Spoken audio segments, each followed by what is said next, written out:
Hey guys. Hey, what up, Dom? How you doing, bro? Good. Good. Oh, Fluff, you're making me miss home already. That beautiful flag in the background. And the flag. Oh yeah, I didn't even notice that. Oh my. Another big interview The world's biggest stars. on the 947 Top 40 with Zweli. Powered by CTM. Thank you very much for making some time, guys, to join me tonight. I actually wanted to first start off on this note because I've heard a very, very dirty rumor about you guys and the name Goldfish. Because apparently you guys also have some 3-second memory situation going on. So whenever you're asked, how did you come up with this name? You come up with a different story. So I'd like to know, what is the 2020 version of how the name Goldfish actually came about? Jeez. I tell you what, I'll jump in here.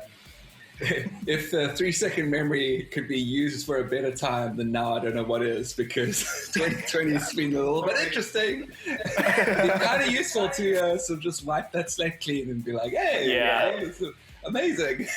But yeah, That's I mean, pretty good. there's countless stories about it, but Dave and I, when we first were studying together at university at UCT, we were playing in a jazz band together, and Dave was constantly ripping me off because I've got a lot better, but I was a very forgetful soul and would leave my phone, just pop my phone on top of the car and drive off, or my wallet, or just I'd forget stuff everywhere. And so he was always calling me Goldfish, and when we started the duo, it was just a perfect name. And that's the real story. That's not the 2020 version. That is the real 2020 story. version. The 2020 version is that, one day Dom and Dave were out there in the field feeling a little hungry. They came across a pond. In the pond were you got a goldfish, and we had a snack, and that was that's how I got the thought name. I thought you were going to be like, look into my eyes, clink, and then just reset. So Goldfish Man has a superpower, and his superpower is he makes you forget, right? Okay. Okay, so there's a full double meaning here. One is, he's a superhero, and he comes along and you're injured or you broke your leg, and then he comes and he's like, "Hi, I'm Goldfish Man," and then the guy goes, I broke my leg," and then he goes, "Cha, kazam," and then you forget that you broke your leg. You stand up and you fall over. And you're like, "I'm fine." But the other side of that is like, from a musical point of view, that's kind of like always been the goal to like, your music can take you away from your current situation, whether you're sitting on a train or a bus for a long time, or whether you somewhere or whatever. And It's musical escapism for us both. it can take you to a special place where Ron Burgundy is everywhere. Ron Burgundy, the legend. But much like you guys, actually, I mean, we're celebrating 10 years of Goldfish, and it actually feels like it's been longer, but not in a bad way, but because we've had so many big hits. And something that I've always found interesting about you guys is that even though you'll release new music, some of the stuff that you released years ago is still widely celebrated at gigs, on radio as well. It's still something that's so widely played, I guess. Is that something that you guys, take pride in, that your music is somewhat timeless and it's still bringing people joy even 10 years later? It's very comforting. When I'm having a bad day, or we're working on a track and I'm like, oh my goodness, this is terrible. And then I'm like, oh, we did do some good stuff. So all in, we're getting a B+ right now. I think I think it's pretty amazing. I've actually got so it's the 10-year anniversary of Get Busy Living, which is That is dope. I found the original Digipack CD in my cupboard, and I thought I'd whip it out. I mean, look at Unearthed this! the dinosaur bone. Look at this old nugget! Look at this old nugget! Back when we still bought CDs, that's crazy. I think when we make music, we always try to, go below the depths in the song, and like really add little bits of interest and different layers. And I think that has definitely helped the music kind of last. I would say Definitely. if you had to ask me why, I guess that would probably be why. But don't quote me on it. Actually, I'm kidding. Quote me on it. It's on video, so we are quoting you on it. It is all about those multiple layers, though, because you want to have that initial thing where you listen to something and it's like, I like this. But then you want to have that feeling where you come back and have repeated listens and discover something new each time. And we spent a lot of time hiding and spending a lot of time adding this little extra details, so that, you know, even for ourselves, we have to play this damn music. So we've got to be able to, keep ourselves interested. And there's a ton of sort of Easter eggs and hidden details and all the stuff that we try and sneak in. It's also pretty much why you don't see the dude who made the Crazy Frog touring, because you'd probably have to be deaf to know that music. Whatever, you never know. Just in terms of, you know, your music in general, I mean, Dave, you've just shown us the Get Busy Living cover and everything. Do you guys have some hits, you know, where you'll listen to it, haven't heard it in a little bit, and you think, gee whiz, that was a really, really good record that we did over there? Do you have one or two songs that just, you know, sometimes catch you by surprise and you're like, did we do that? What? You know, the interesting thing about that is, like, because our live performance is kind of like a little bit different to what we do in the studio. A lot of the time what happens is we'll play the music a lot in a very different format to how it was made or released on the record.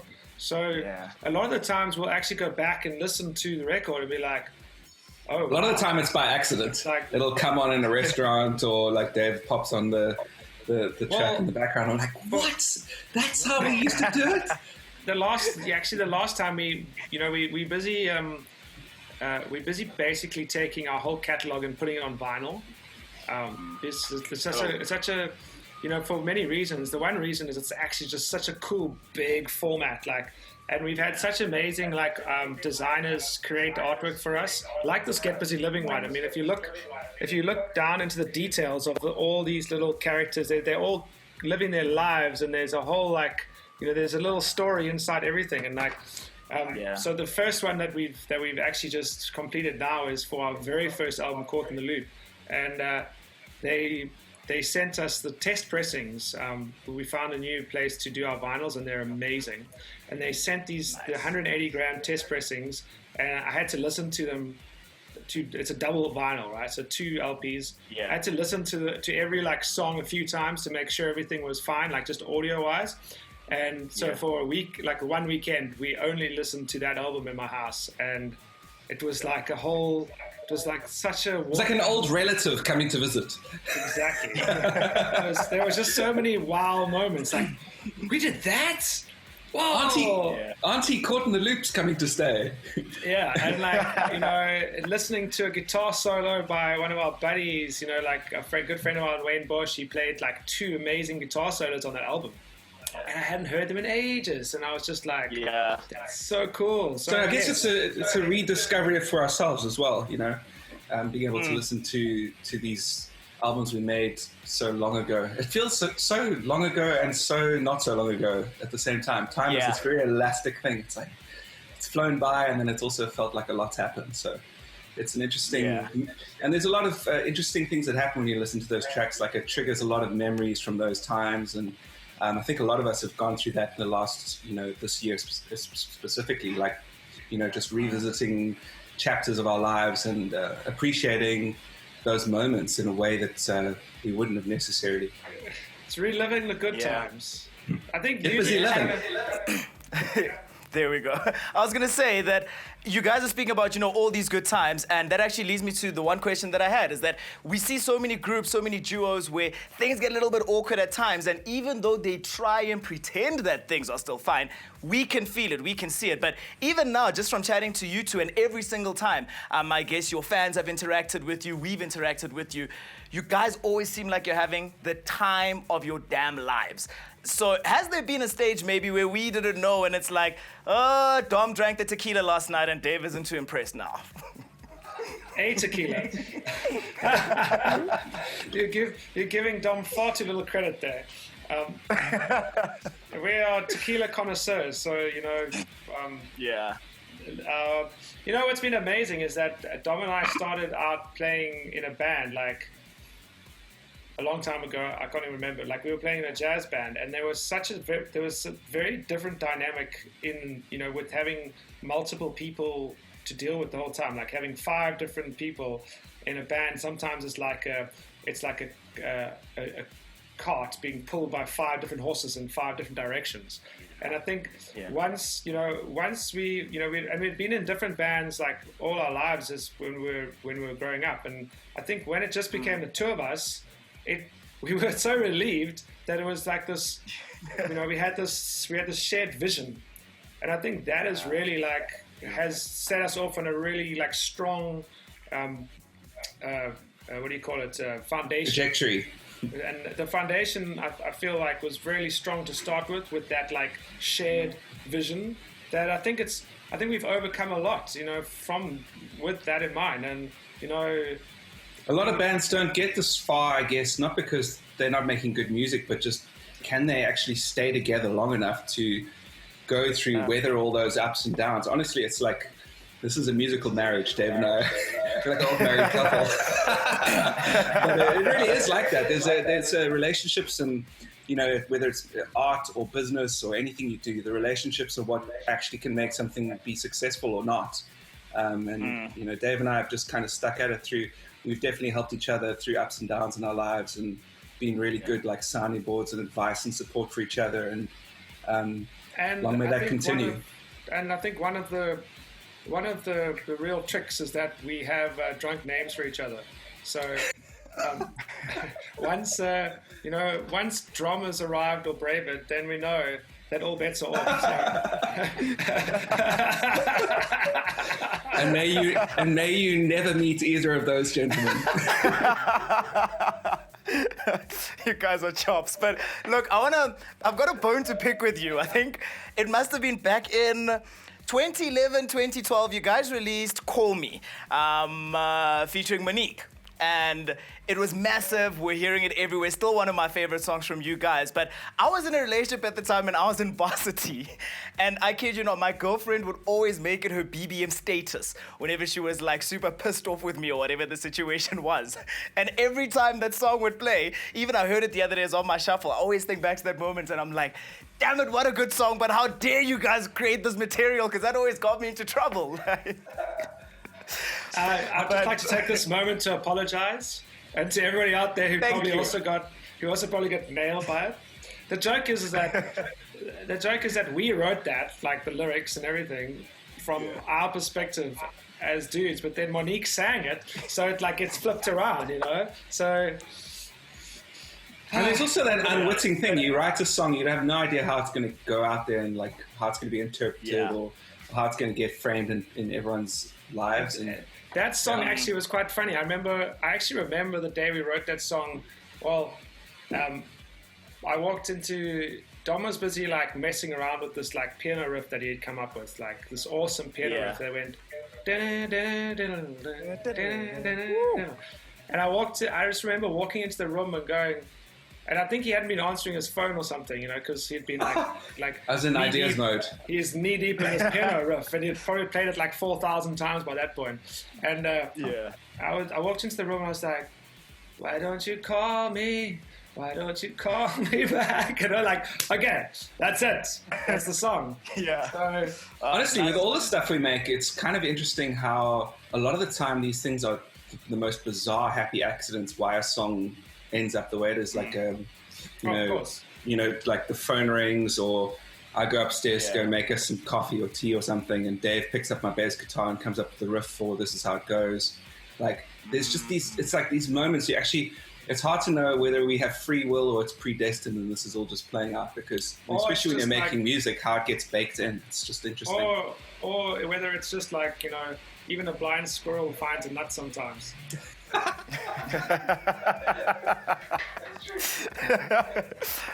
Jeez, that was some wisdom there. Yeah. On a more serious note, though, we've been laughing, having fun. I need to ask you guys a very serious question. Might make headlines, might be head of the tabloids when this interview is released, but you guys need to be honest with the country now. What the hell were you on? Which creative space were you in? What were you doing when Moonwalk Away was created? That song still plays on radio today, and we still get messages with people that are like, especially younger kids who are like, "Oh my gosh, this is so wavy, who is this?" It's such an incredible song, as are most of your records, but that one, I don't know, it resonates with people somehow. It like almost feels, makes you feel nostalgic. So what the hell was going on when you created that is basically the question. You know, it's the joy. It's actually the joy of making albums, really, because a song like Moonwalk Away would never have come up like if we were just making singles the whole time, right? Now we're in this weird world where albums don't really like do much anymore, and everyone's releasing singles. And Moonwalk Away was one of those tracks where, you know, it was like it could hide away. It was almost an afterthought. We had already made all the other like tracks. Wow. And Yeah. I think It kind of gave us a space to like actually do that, because we were like, okay, cool, we got the single, and then it was like, well, we're making this cool trippy track, and We've always, you know, that's the like- thing. You don't necessarily get that result when you're in the singles driven world now, where everyone's like, every song is like, okay, it's got to be like happening within 15 seconds, otherwise someone's pressed next on their shuffle or changed the radio station. So there's that. Where that song, it was just like we just made it so innocently. It wasn't trying to be anything. It was just there, and that's a real lesson for us, I guess. I think it's a very, from our perspective, it's one of our more real songs because of that. Because, you know, what happens with bands and groups is that, you know, you have your entire life to make your first album, and then you have like 3 months to make every other album that you ever make thereafter, you know. And honestly, a lot of people, that's why it's all downhill from there. You know, it's like time-wise, it's really tough, and inspiration-wise, and never mind all the other things that happen to you. You have huge tectonic shifts, and you know, like being famous or touring, and then suddenly, why are people surprised when their follow-up albums are disappointing? Yeah, but I think in the case of Moonwalk Away, it was really I think we kind of freed ourselves from any sort of preconceived like ideas, and that really, I think all those ideas flowed from that perspective, you know, and it just, you know, created that really chill.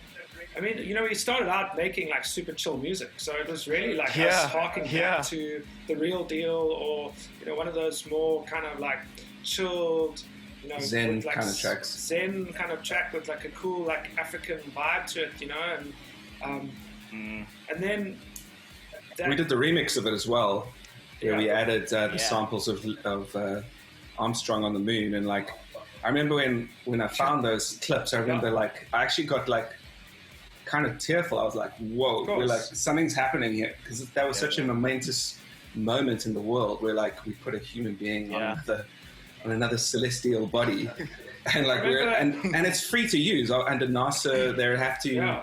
So I remember phoning Dom, and like, Dom was like, I got Neil Armstrong, man. I got Neil Armstrong. We're gonna stick in the track. Listen, and like I was like, you know, over the phone, like going, oh my god, that sounds incredible.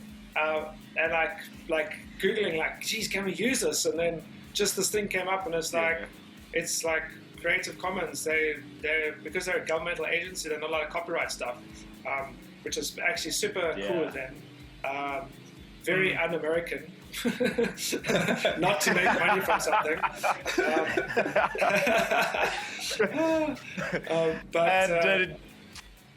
Anyway, so that's Moonwalk Away. All right. I don't even know if we answered your question, but No, I mean, I think you guys are actually, there's so many questions I've got, and you guys are leading on to the next one. It's like there's a telepathic thing that's going on over here, which I really dig. Now, you mentioned the whole African vibe in terms of Moonwalk Away. We hear it in a lot of, your music. And the brand new single, which drops this Friday, it should have dropped by the time this interview actually airs. It's called Forever Free. And just from the little bit of the tease you guys released, because your teasers like that, I hear that African vibe. I also get a lot of nostalgia from it as well. So is there anything you actually can't tell us because it would have dropped. So tell us more about Forever Free. You know, when I was listening to it and I was trying to describe it to someone, like, I think it was yesterday, and the funny thing is my description of it was like, it was like Take Back Tomorrow and Moonwalk Away like met on the crossroads late at night, and they created Forever Free. So that's kind of like that's kind of like how I was kind of envisaging it, just from a musical perspective. But it's also cool because it's got two different vocals, and we've got the lead singer is a guy called Nate Highfield. He sings the track part of the song with the lyrics, etc. And then we've got the African vocals, which are kind of a, it's something we're very careful with, because you don't want to you want to treat the song, every song's different, and that's why we don't just make Moonwalk Away again and again and again every single time. Yeah. It's like you want to treat these things correctly for the song, and so we don't just slap it on there. So this song, it really did feel like it connected really well, and I like that. I like the comparison of Moonwalk Away and Take Back Tomorrow meeting in the middle. It's a good analogy, provided you know what those two songs are. Just from hearing that little bit of it, because I was like, it's nostalgic, it's got that African feel. That's actually spot on. Like, when I think of those two songs, I can hear how they'd probably meet, even though I haven't heard the full record. But I want to touch on, you guys have now been doing this for 10 years, and I always wonder if it's something that's deliberate in how much joy you bring to people. Given that South Africa is sometimes a really tough country to live in, people always need that little bit of a lift. We get it from sports here and there. We get it a lot from music, and you guys do it quite a lot. And 2020, gee whiz, it's been like an Academy Award losing worst picture or whatever it is. It's been so tough. So is that something that you guys do deliberately? You think about it, that we actually want to make people happy and make them smile, because it comes through not just in the lyrics, but also just in the beats that you guys do that are very uplifting. Yeah, I think we try not to direct our music to you can't really direct real inspiration. You can manufacture it if you really want to, but if you set out from the first place to create songs and to make things that have a positive vibe and a positive message and and I think we touched on it in the beginning of this chat, where it's all about music is the ultimate escape. It's a beautiful thing. It's healthy for you. It's great. It's healthy for your mind. It's there's other forms of escape which are not healthy for you, as we all know. And I think that's always been our grand sort of mission, has been to make nourishment for the soul, positive music. Yeah, that's it. I'm sure you guys definitely miss home. Dom, you said there's a South African flag over here, which you immediately noticed. And, we miss you too. And given that the pandemic and stuff allows and restrictions, that sort of stuff, we need to talk about what happens with Submerged Sundays, because summer's on the way, and a summer without Goldfish is a little bit awkward. So are we looking at anything in that aspect? Fingers crossed. We are. If there's a plan that can be made, then there will 100%. If we can at all get back there to do Submerged in some form or shape, we will 100% do it. Because we would be absolutely heartbroken if we couldn't do that. And honestly, who knows at this point? But the plan is that we're coming back. Mid-December, we are charging in there. Yes. All saxophones blazing. How's it? We're here. Where can we play? Where will you let us play? Can we play? What time's curfew? Everyone get out there, wear a mask, don't infect each other, and let's get ready for Submerged Sunday. Yeah. Do you know what you guys should get for us? Like goldfish masks. Just like a crowd full of goldfish everywhere at a gig. They're launching in a couple of weeks, actually. Ah, dope. Nice one. All right, guys, thank you so much. I really appreciate you guys taking some time out. We can't wait to have you back in the country. Looking forward to the new single as well. And I'll need a vinyl, by the way. I will be on the website if it sells out. I'm going to come knocking on doors. Guys, thanks so much for the support from 947. We really appreciate it, like more than you guys know. So thank you so much. Yo, #947 Top 40 CTM.